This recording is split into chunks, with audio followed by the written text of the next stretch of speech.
बताना ये चाहूंगा कि एड एड जो रुकी हुई थी, उससे पहले मैं बताना चाहूंगा रफा के आसपास पहले तैयारों ने वहां पे बम फेंके थे और सड़कें आया तो इंडिया की तरफ से टनों के हिसाब से हेल्प वहां पे एड भेजी गई है। इसी पर बात करेंगे, और भी बहुत सी चीजें हैं जिन्हें एक्सपोज करेंगे, पाकिस्तान की मीडिया के हवाले से बात करेंगे। अस्सलाम वालेकुम आबिद भाई। जी वालेकुम। बड़ा कदम उठाया है। भारत ने फिलिस्तीन के लोगों के लिए मदद भेजी है। भारतीय वायुसेना का C-17 ग्लोब मास्टर आपदा राहत सामग्री लेकर। यह तब होता है जब हमारी फौज वहाँ पे जाए, वहाँ पे जाके को अपने शहीन मिसाइल फेंके ना उनके ऊपर, इसराइल को तबाह करे। जो यहूदी हैं हमारे।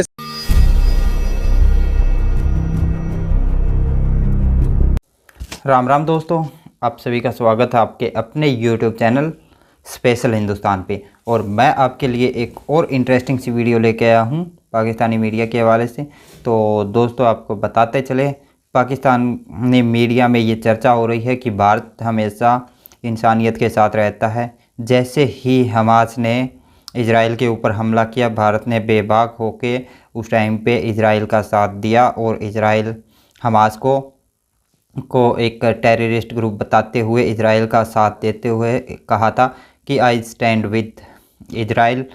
अब उसके बाद इजराइल ने जो किया उसमें भी हमास इजराइल का साथ दिया। और जब फ़िलिस्तीन के लोगों को भारत की ज़रूरत थी, हमास एक टेररिस्ट ग्रुप है तो उसका जो भारत ने इसलिए इजराइल का साथ दिया था।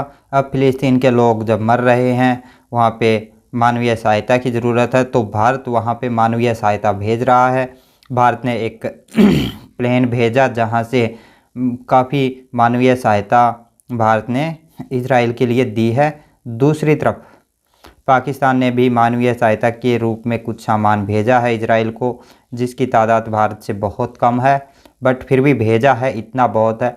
और जो भीख के मांगे हुए पैसों से सामान भेजा वो पता नहीं अब कैसा होगा, उसके बारे में तो वो पाकिस्तानी ही बता सकते हैं।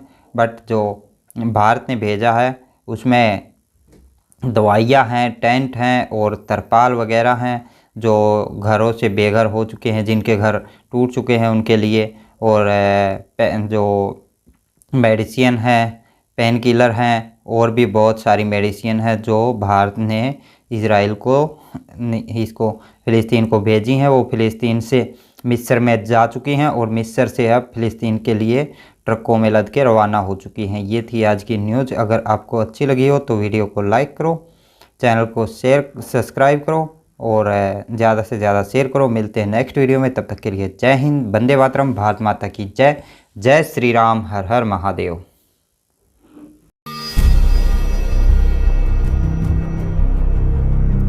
आतंकियों और इजराइल के बीच चल रही जंग में भारत ने एक बड़ा कदम उठाया है। भारत ने फिलिस्तीन के लोगों के लिए मदद भेजी है। भारतीय वायुसेना का C-17 ग्लोब मास्टर आपदा राहत सामग्री लेकर मिस्र में एल अरिश हवाई अड्डे के लिए रवाना हो गया है। ये विमान सुबह 8 बजे हिंडन एयरबेस से रवाना हुआ। बताया जा रहा कि ये दोपहर 3 बजे भारतीय समय अनुसार मिस्र के हवाई अड्डे पर पहुंच जाएगा। विदेश मंत्रालय के प्रवक्ता अरिंदम बागची ने यह जानकारी दी है। उन्होंने कहा कि भारत ने फिलिस्तीन के लोगों को मानवीय सहायता भेजी है। फिलिस्तीन के लोगों के लिए लगभग 6.5 टन चिकित्सा सहायता और 32 टन आपदा राहत सामग्री लेकर एक वायुसेना का विमान रवाना हो गया है। मेडिकल सप्लाईज में जीवन रक्षक दवाएं और आपातकालीन चिकित्सा उपकरण, सर्जिकल वस्तुएं शामिल हैं। तत्काल राहत के लिए मानवीय सहायता में फ्लूइड्स और पेन किलर्स जैसी दवाओं को भी शामिल किया गया है। लगभग 32 टन वजनी आपदा राहत सामग्री में टेंट, स्लीपिंग बैग, तिरपाल, बुनियादी स्वच्छता के सामान और वाटर प्यूरिफिकेशन टैबलेट्स भी शामिल हैं। हमास की तरफ से किए गए हमले की वजह से आज गाजा की हालत बेहद खराब है। कई फिलिस्तीनी लोग आज बेघर हो गए हैं। ऐसे में भारत हर मुमकिन मदद कर रहा। आने का कोई खास मकसद था, क्योंकि खबर बहुत बड़ी थी, वो बताना बहुत ज़रूरी है, अपनी आवाम को सबको बताना ज़रूरी है। देखिए, इंडिया आपने रिसेंटली देखा होगा कि इंडिया इसराइल के साथ खड़ा हुआ हाँ, था उनके प्राइम मिनिस्टर ने जी हाँ। ओपनली बोला है कि और भाई हम पूरी दुनिया में वाहिद इंडिया था जिसने ओपनली ऐलान किया, कोई बात बीच में रख के नहीं, कोई साइड लेके नहीं, कोई पीस नहीं, कोई बात नहीं। उन्होंने सीधी बात की कि हम इसराइल के साथ खड़े हुए हैं। ठीक है, जो हमास ने अटैक किया इस वजह से। लेकिन हमास ने जब 5000 रॉकेट छोड़े तो इंडिया ने कहा ज्यादती हो रही ठीक है, है। उसने कहा कि मैं इसराइल का साथ दूंगा। लेकिन अब वही इंडिया है जो हमारा मीडिया दिन में 10-10 बार इंडिया की बात कर रहा था कि जालिमों के साथ खड़ा हुआ है, मजलूमों की साइड नहीं ले रहा, जो ताकतवर है उनके साथ खड़ा हुआ है। मुसलमानों के खिलाफ, जी, मुसलमानों के अगेंस्ट खड़ा हुआ है। और जहां मुसलमानों की बात होगी इंडिया तो सबसे पहले मुसलमानों के अगेंस्ट खड़ा होगा। ये वही इंडिया है जिस इंडिया ने आज बहुत बड़ी एड भेजी है, ऐसे ही है। और पूरा एक त्यारा एक हमने फ़लस्तीनियों के लिए सिर्फ दुआएं की है। हमारे जो हुक्मरान है या हमारी जो अवाम है वो तो उनके साथ यकजहती कर रहे हैं इस चीज़ की कि हम उनके हर दुख दर्द में उनके साथ हैं। लेकिन बात यह है कि बातों से कुछ नहीं होता। ये तब होता है जब हमारी फौज वहां पे जाए, वहां पे जाके कोई अपने शहीन मिसाइल फेंके ना उनके ऊपर, इसराइल को तबाह करे। जो यहूदी हैं, हमारे इस्लाम में है कि यहूदी जहां नजर आए उसको मार दिया जाए। इसके अलावा हमारी फौज वहां जानी चाहिए। 58 ममालिक है, हम इस्लामी ममालिक हैं, 58 हैं। उनके जो सरबराह है, सारी फौजों के सरबराह रईस शरीफ साहब है, वो कहाँ हैं? वो बाहर आए, सारी फौज वहां पे लेके जाएं, इसराइल को तबाह करें, उनका खत्म करें बिल्कुल सारा सिलसिला। वो हर रोज फलस्तीनियों के ऊपर कोई ना कोई बम फेंकते हैं। कभी उनके साथ बच्चों को वहां पे मारा जा रहा है, बच्चे शहीद हो रहे हैं वहां पे, बड़े छोटे खबर। सारे पूरी मुस्लिम उम्मा को इकट्ठे हो गए या कमुश्त हो गए, फिर जो उनका मुकाबला करना चाहिए। और खुसूसी तौर पर ध्यान रखना चाहिए फ़लस्तीनी भाइयों का। बच्चे शहीद हो रहे हैं, बच्चियाँ शहीद हो रही हैं, बेटियाँ शहीद हो रही हैं, सारा कुछ हो रहा है। ये नहीं होने चाहिए। ये इसका आगे जाके इसके आगे अल्लाह हमें पूछेगा हमने क्या किया इसका। सर, आपने कहा तारीख उठा लो, मुसलमान के ऊपर जब भी कोई मुश्किल वक्त आता है तो सारे मुस्लिम इकट्ठे नहीं होते। सर फिर वो अब देखिए, अगर एक छोटी सी दीन की बात कर लेते हैं तो इस्लाम हमें जो सबक सिखाता है, फिर हमने उस पर पैरवी क्या की है? नहीं की ना, इसलिए तो हम ये मार खा रहे हैं। अगर ये पैरवी की होती, अगर हम उसके ऊपर शरीयत के ऊपर अमल कर रहे होते तो हमारे साथ ये मसला ना होता। इसलिए तो हमें मार पड़ रही है। तो अगर जब तक ये हम इकट्ठे नहीं होंगे ना, उस वक्त हमें हमारे साथ या ऐसा ही होगा, काफर हमें।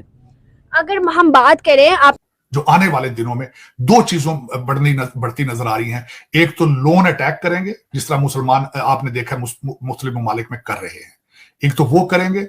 फिर उसके बाद इस्लामोफोबिया अपनी पीक पे जाएगा। और तीसरी बात यह है कि पाकिस्तान जहां 98% आपकी दहशतगर्दी मजीद बढ़ चुकी है, आपके लश्कर तैयबा, टीटीपी, आपके आईएसआईएस खुरासान और ये सारी ऑर्गेनाइजेशन, इनके सबके हौसले बुलंद होंगे। इनको ये बावर करा लिया जाएगा, बावर हो चुका है कि we have ability and capacity to have a successful operations.